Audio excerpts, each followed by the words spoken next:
Bonjour et bienvenue dans ce nouvel épisode. Je suis Monia Zenati, coach holistique et vous l'avez compris, je serai votre hôte dans ce podcast.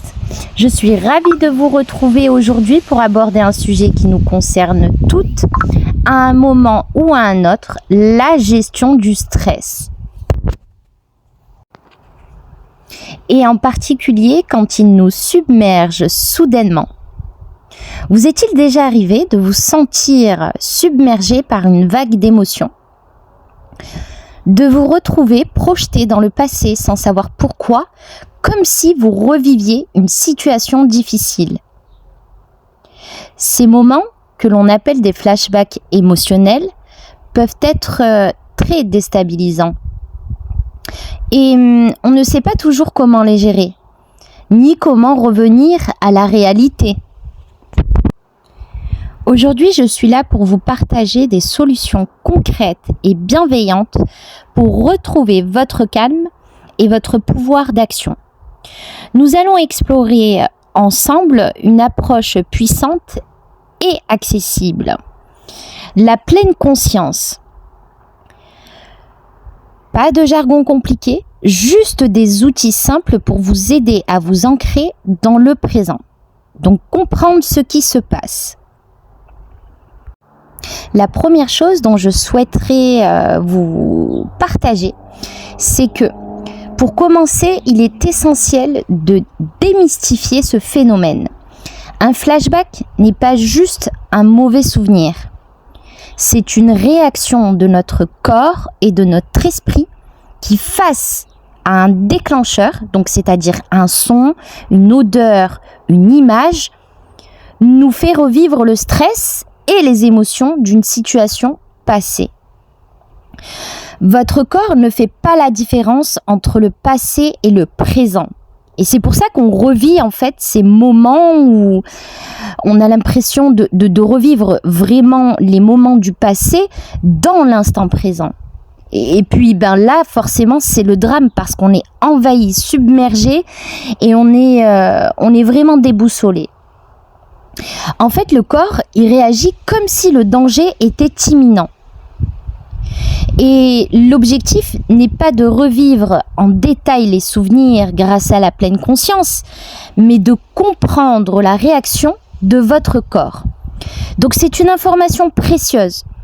Ce sont les sensations qui comptent, pas les images. Donc vous avez compris, lorsque vous revivez ces moments, nous allons nous recentrer dans l'instant présent, dans l'attention. Et d'ailleurs, pour illustrer ça, je me souviens d'une cliente, donc dans un souci de déontologie et du secret professionnel, nous allons l'appeler Sarah. Et donc, cette Sarah, elle est graphiste. Elle est très créative et passionnée par son travail. Un jour, en séance, elle m'a raconté que chaque lundi, véridique, que chaque lundi matin, en arrivant au bureau, le simple bruit de la machine à café, suivi de l'odeur, la plongeait dans un état de stress intense. Et généralement, c'est le cas à ceux qui ont ce type de pathologie-là, le stress post-trauma complexe. Ça leur arrive un peu partout. En fait, on ne choisit pas. Donc, son état de stress intense se traduisait du coup par un cœur qui s'emballait. Elle avait l'impression de revivre quelque chose. Et il lui était presque impossible de se concentrer sur sa journée. En fait, tellement elle était submergée par les émotions et par ce qu'elle vivait, quoi. Donc, en discutant, nous avons compris que ce rituel matinal réactivait un souvenir d'enfance. Et pour la petite histoire, son père, souvent en colère, avait l'habitude de se préparer son café très tôt le matin. Et en faisant beaucoup de bruit, donc forcément ça l'a réveillée. Et ça annonçait une journée de tension à la maison. L'odeur et le son du café, par la suite, sont devenus pour son cerveau des signaux de danger. Et donc du coup, elle était tout le temps en état de stress le lundi matin et c'était vraiment très compliqué à gérer pour elle. Donc ce qu'on a fait, c'est qu'on a travaillé ensemble pour qu'elle utilise la pleine conscience dans ces moments-là.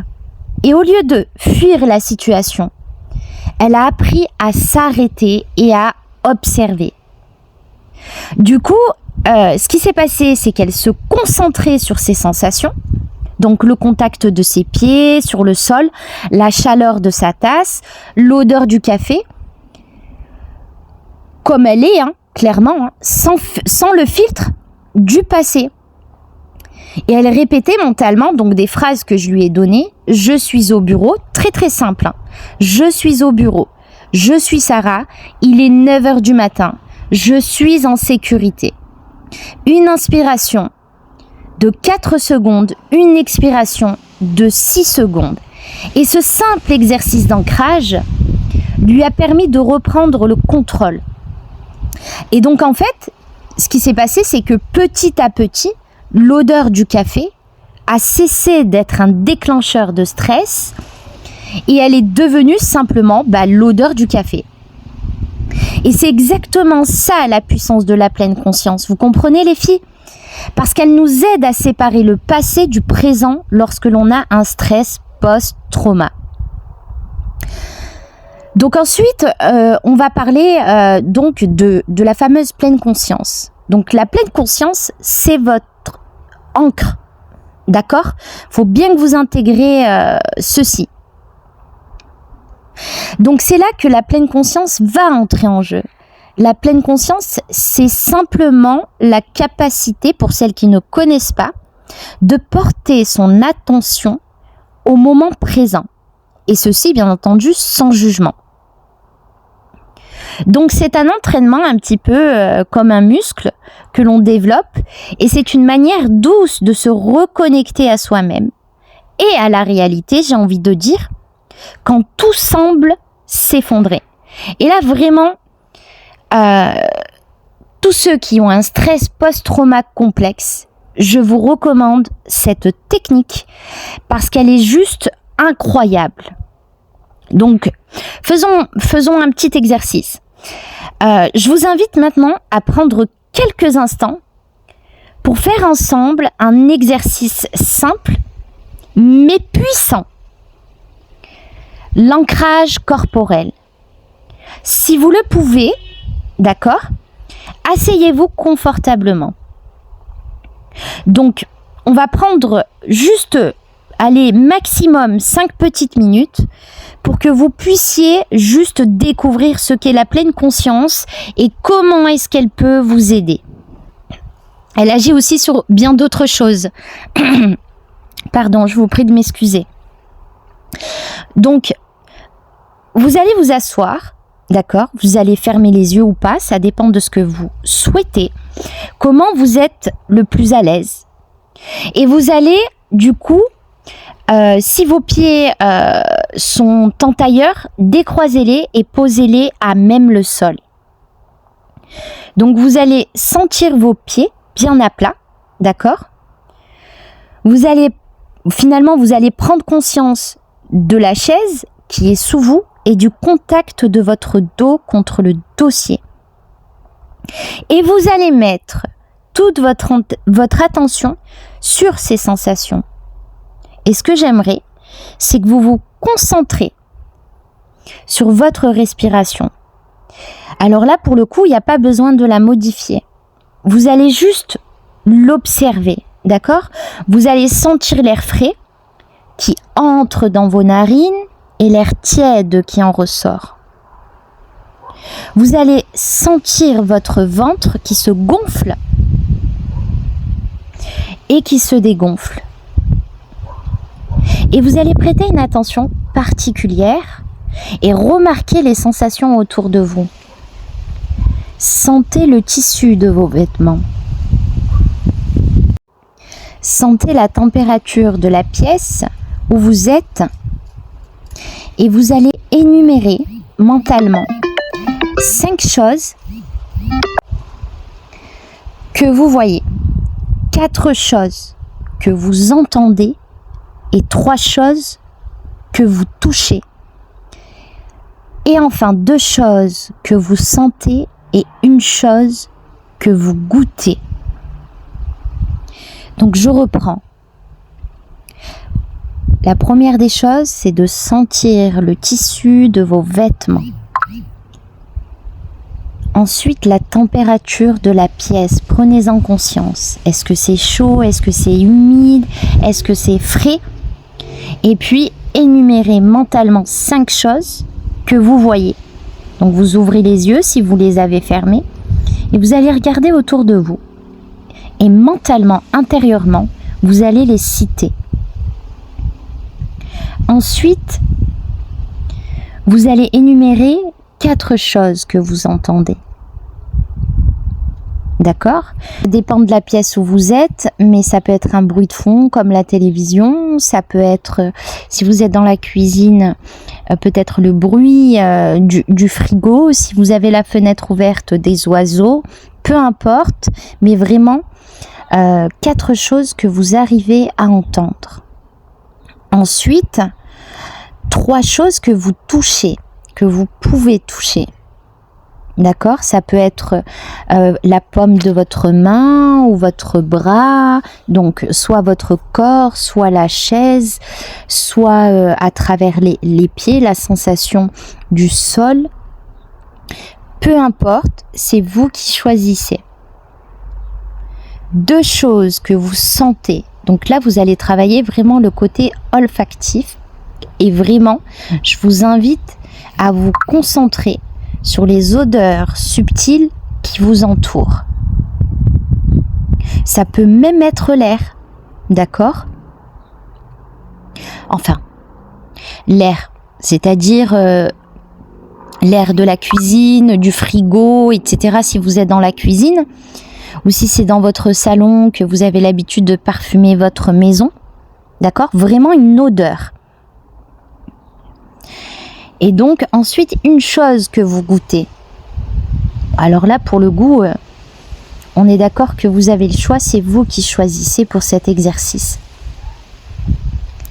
Donc, cet exercice simple, en apparence, sachez, mesdames, véridique, qu'il est un bouclier, puissant, parce qu'il ramène votre cerveau dans le moment présent. Et qui plus est, il lui montre que vous êtes en sécurité. Et donc vous allez pouvoir désamorcer ainsi ces fameux flashbacks. Parce que vous allez rediriger votre attention dans le moment présent. Et donc, c'est la fin de cet exercice. D'accord? Et je vous invite à revenir par la respiration. Une inspiration de 4 secondes, puis une expiration de 6 secondes. Quand vous êtes prête, vous ouvrez les yeux. Ensuite, on va parler des solutions holistiques. Donc vous le savez, je suis coach holistique et la pleine conscience est un excellent point de départ. Mais mon approche en tant que coach holistique va plus loin. Donc, à savoir gérer le stress des flashbacks qui ne se limite pas à un seul outil. Donc, il s'agit d'une approche globale pour vous soutenir sur votre corps, mais aussi votre esprit. Donc, je m'explique. C'est-à-dire que nous allons voir ensemble comment soutenir le système nerveux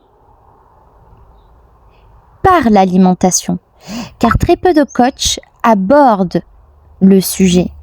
Mais l'alimentation, dans le cas d'un stress post-trauma complexe et du stress, d'ailleurs, vous le savez bien, il y a beaucoup de femmes qui stockent au niveau de certaines zones de l'organisme, du corps, suite à une mauvaise gestion du stress. Et du coup, cela enclenche une prise de poids, malheureusement. Donc, ça fait plein d'autres choses, le stress, on est d'accord. Mais pour en revenir à l'essentiel, grâce à ça, Vous allez pouvoir soutenir le système nerveux par l'alimentation, qui est le premier outil, d'accord, pour gérer les situations de stress. Savez-vous que notre intestin est souvent appelé notre deuxième cerveau? Oui, parfaitement, mesdames. Certaines le savent, je suppose. Ce que nous mangeons a un impact direct sur notre humeur. Vous imaginez, on parle du système nerveux là, hein, donc le nerf vague et tout ce qui s'ensuit. Et également sur notre humeur. Donc forcément, il en découle aussi sur notre humeur et notre réactivité. Donc le corps, quand il est en mode stress, il consomme, vous n'avez pas idée à quel point est-ce qu'il va consommer de nutriments. Et donc du coup, pour l'aider, il est essentiel de privilégier des aliments qui nourrissent le système nerveux et qui va réduire aussi l'inflammation. D'accord? Donc, juste un petit conseil. Pensez aux aliments riches en magnésium. Donc, c'est-à-dire le chocolat noir, les amandes, les épinards, mais aussi aux oméga 3. D'accord? Comme le poisson gras, comme le saumon, comme les graines de lin. Et aussi les vitamines B, donc c'est-à-dire dans les œufs, les céréales complètes, tout ça. À l'inverse, il est bon de limiter le sucre raffiné, l'alcool bien sûr, et la caféine qui peuvent exciter le système nerveux et aggraver les pics de stress. Donc tout ça, il va falloir réduire si vous en consommez, ne serait-ce même qu'un verre. Hein. Alors je sais bien que c'est difficile hein, pour l'alcool, à table, son verre de vin ou son petit verre de rosé. C'est quand même un petit plaisir, c'est pas du luxe, mais vraiment lorsqu'on a un stress post-trauma, il faut vraiment arrêter parce que c'est une source de stimulation pour le système nerveux et malheureusement ça accélère pardon, je perds mes mots, ça accélère le stress, pardon. Donc voilà, et ça va aggraver, comme je vous le disais, les pics de stress. Il me semble que je vous l'ai déjà dit. Ensuite, donc dans la pleine conscience, donc je ferme la parenthèse sur la nutrition consciente. Il va y avoir le mouvement conscient. Donc le mouvement conscient n'est ni plus ni moins que de pratiquer une activité physique douce et régulière, comme par exemple le yoga, ou bien la marche en pleine conscience, dans la nature, ou encore même des étirements. Et en fait, le mouvement, il va vous aider à libérer les tensions accumulées dans le corps et à réguler les émotions. Et c'est une façon aussi de dire à votre corps que la situation stressante est terminée. Et votre corps, je peux vous le garantir qu'il vous le rendra, les filles. Ensuite, il va y avoir donc, du coup, je vais vous aider à comprendre ce qu'est la gestion des émotions et comment est-ce qu'elle fonctionne. Donc, l'approche holistique que je vous propose vous invite à réellement accueillir ces émotions et sans les juger. Comme par exemple la tristesse, la colère ou la peur, qui sont de réels messages de votre cerveau. Et plutôt que de les fuir, on va apprendre à les écouter et à les laisser en fait exister. Puis bien sûr, derrière, à les relâcher. Donc j'utilise souvent des outils comme le journaling ou l'expression créative pour cela justement. Donc dans mon offre de coaching, de toute façon, il y aura tout et puis je serai à même de vous accompagner en fonction de la situation que vous rencontrez et nous allons pouvoir travailler ensemble sur ces points-là. Donc si vous vous reconnaissez dans ces situations et que vous souhaitez aller plus loin, je vous propose un accompagnement sur mesure Mon programme de coaching, donc qui est reconnexion, en fait, qui est se reconnecter à soi, a été conçu pour vous aider à mieux comprendre les mécanismes du stress et des flashbacks, pour en devenir l'observatrice et non plus la victime. Vous allez également pouvoir intégrer la pleine conscience et d'autres outils d'ancrage dans votre quotidien de manière simple et intuitive. Vous allez aussi découvrir les solutions holistiques adaptées à votre style de vie pour renforcer votre système nerveux de manière durable. Vous allez bien sûr retrouver votre pouvoir d'action et de votre sérénité au quotidien. Voilà ce que comprend le programme que j'ai créé avec la méthode Adding Day et qui s'applique à plusieurs sphères de l'humain avec un grand H. D'accord ? Parce qu'on est vraiment dans l'humanitude, dans le recentrage, dans la bienveillance. Et le but est de pallier à ces problématiques qui nous empoisonnent la vie. Voilà. Donc, mon accompagnement, en 2 mots, c'est un espace sûr et bienveillant où vous pourrez avancer, bien sûr, à votre rythme, et en toute confiance. D'accord ? Parce que le but, c'est que on instaure une relation de confiance et qu'on puisse toutes les deux échanger et avancer ensemble.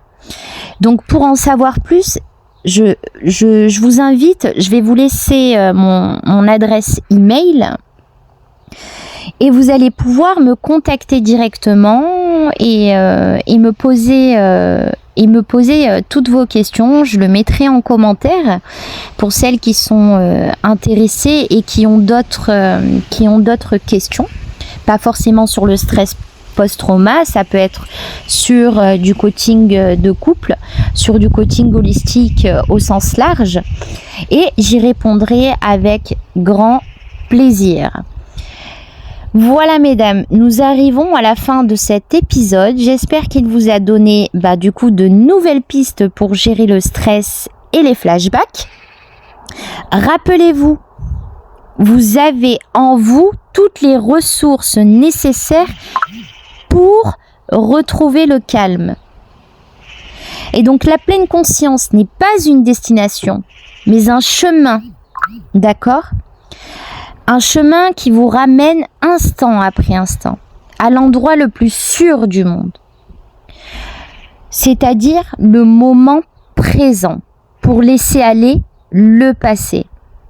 Si cet épisode vous a été utile, n'hésitez pas à le partager à une amie qui pourrait en avoir besoin. Et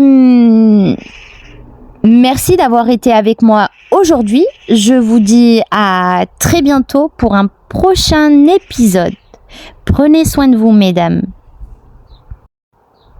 C'était Monia Zenati, coach holistique sur la chaîne de Body and Mind.